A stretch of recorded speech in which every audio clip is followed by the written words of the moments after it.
سورہ یوسف کی آیت نمبر 30، سورہ یوسف کا 4واں رکوع اور 12ویں پارے کا 14واں رکوع۔ اللہ رب العالمین نے ارشاد فرمایا، وَقَالَ نِسْوَةٌ فِي الْمَدِينَةِ امْرَأَةُ الْعَزِيزِ تُرَاوِدُ فَتَاهَا عَن نَفْسِهِ، اور شہر میں کچھ عورتیں بولیں کہ عزیز کی بیوی اپنے نوجوان کا دل لبھاتی ہے۔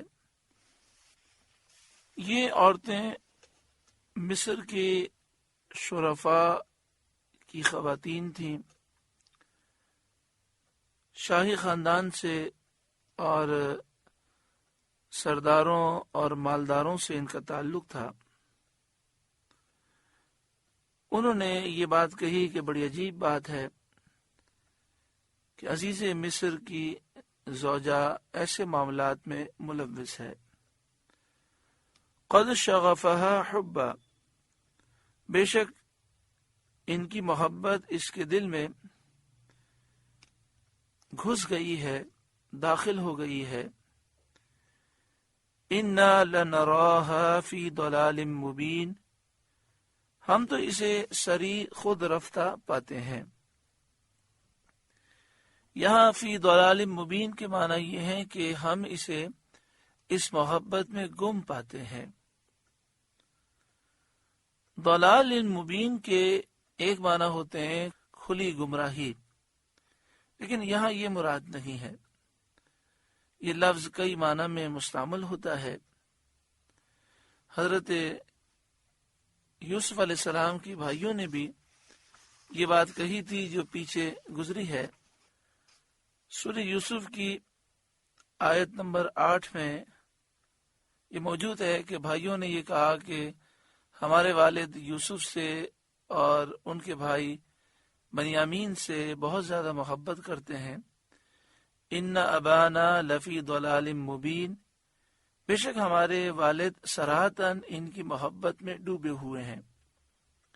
تو یہاں بھی ضلال مبین کے معنی ہے محبت میں گم ہو جانا، اور یہاں بھی یہی معنی ہے۔ جن لوگوں نے قرآن مجید فرقان حمید کے مفہوم کو سمجھا نہیں اور ایک لفظ کا مشہور معنی بس یاد کر لیا اور ہر جگہ وہی ترجمہ کیا، ان سے بڑی غلطیاں ہوئیں۔ قرآن مجید فرقان حمید میں اللہ تبارک و تعالی نے ارشاد فرمایا، وَوَجَدَكَ ضَالًّا فَهَدَىٰ، اب وہ اس ضالًّا کو سمجھے نہیں اور انہوں نے اس کا ترجمہ یہ کر دیا کہ آپ کو گمراہ پایا، تو اللہ تعالی نے ہدایت عطا فرمائی۔ اور یہ ایک بات بالکل واضح ہے، یہ اسلامی عقیدہ ہے کہ انبیاء علیہم السلام نبوت کے اعلان سے پہلے بھی ہدایت پر ہی ہوتے ہیں، گمراہی سے وہ بہت دور ہوتے ہیں۔ اللہ تعالیٰ انہیں معصوم پیدا فرماتا ہے۔ اعلیٰ حضرت امام اہل سنت نے اس کا ترجمہ فرمایا، وَوَجَدَكَ ضَالًّا فَهَدَىٰ، سورہ دوحہ 30واں پارہ ہے، سورہ دوحہ کی 7ویں آیت کریمہ ہے۔ وَوَجَدَكَ ضَالًّا فَهَدَىٰ، اور تمہیں اپنی محبت میں خود رفتہ پایا تو اپنی طرف راہ دی۔ اور اس کی شرح میں صدر الافاضل مولانا نعیم الدین مراد آبادی علیہ رحمہ نے لکھا، اور غیب کے اسرار راز آپ پر کھول دیے اور علوم ما کانا وما یکون عطا کیے، یعنی اولین آخرین کا علم عطا کیا، اپنی ذات و صفات کی معرفت میں سب سے بلند مرتبہ عنایت کیا۔ مفسرین نے ایک معنی اس آیت کے یہ بھی بیان کیے ہیں کہ اللہ تعالی نے آپ کو اپنی محبت میں ایسا گم پایا کہ آپ اپنے نفس اور اپنے مراتب کی خبر بھی نہیں رکھتے تھے، تو آپ کو آپ کی ذات و صفات اور مراتب اور درجات کی معرفت عطا فرمائی۔ انبیاء علیہ السلام سب معصوم ہوتے ہیں، وہ نبوت کے اعلان سے پہلے بھی اور بعد بھی ہر قسم کی گمراہی سے محفوظ ہوتے ہیں اور اللہ تعالیٰ کی توحید اور اس کی صفات کے ہمیشہ سے عارف ہوتے ہیں، اللہ تعالیٰ انہیں اپنی معرفت ہمیشہ سے عطا فرماتا ہے۔ تو یہاں پر یہ واضح ہوا کہ اعلیٰ حضرت امام اہل سنت کس قدر قرآن مجید فرقان حمید کے معانی و مطالب پر نظر رکھتے ہیں۔ کوشش یہ کریں کہ ہمارے گھر میں اعلیٰ حضرت امام اہل سنت کا ترجمہ ہو کنز الایمان، اور ساتھ میں کنز الایمان کے ساتھ جو تفسیر ہے سعد الافاضل مولانا نعیم الدین مراد آبادی علیہ رحمہ کی تفسیر، یا تو یہ رکھ لیں، یا پھر کنز الایمان اس ترجمے کے ساتھ مفتی احمد یار خان نعیمی علیہ رحمہ کی تفسیر ہے نور العرفان۔ اللہ تبارک و تعالی ہمیں قرآن پاک کا صحیح فہم عطا فرمائے اور غلط تراجم سے اللہ تعالی محفوظ فرمائے۔ مصر کی عورتوں نے کہا کہ بے شک اس نوجوان کی محبت زلیخا کے دل میں داخل ہو چکی ہے، ہم تو اسے سری خود رفتہ پاتے ہیں، یعنی یہ محبت میں گم ہو چکی ہے، اسے نہ اپنی عزت کی فکر ہے، نہ اپنے پردے اور عفت کا لحاظ ہے، نہ اپنے معاملات اور مقام و مرتبے کی طرف توجہ ہے۔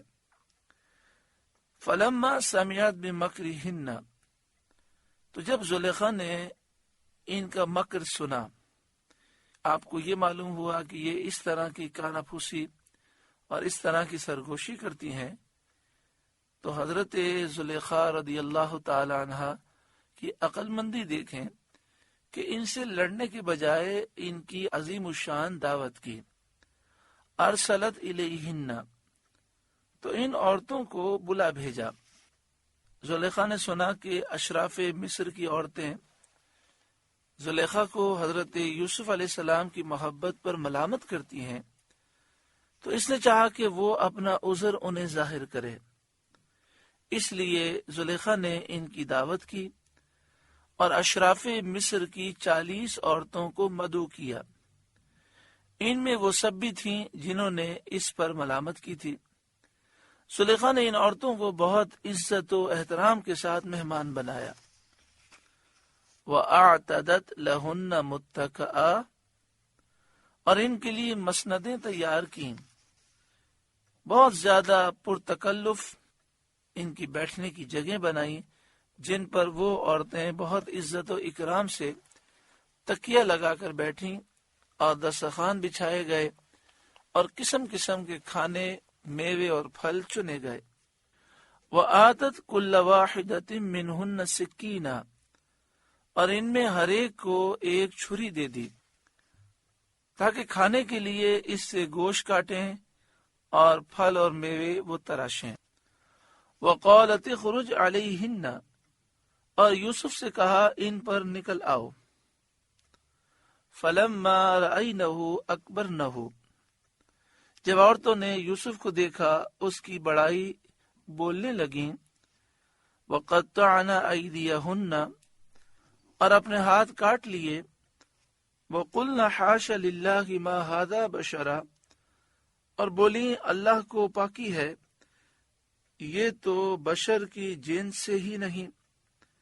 ان هَذَا إِلَّا مَلَكٌ کریم، یہ تو نہیں مگر کوئی معزز فرشتہ۔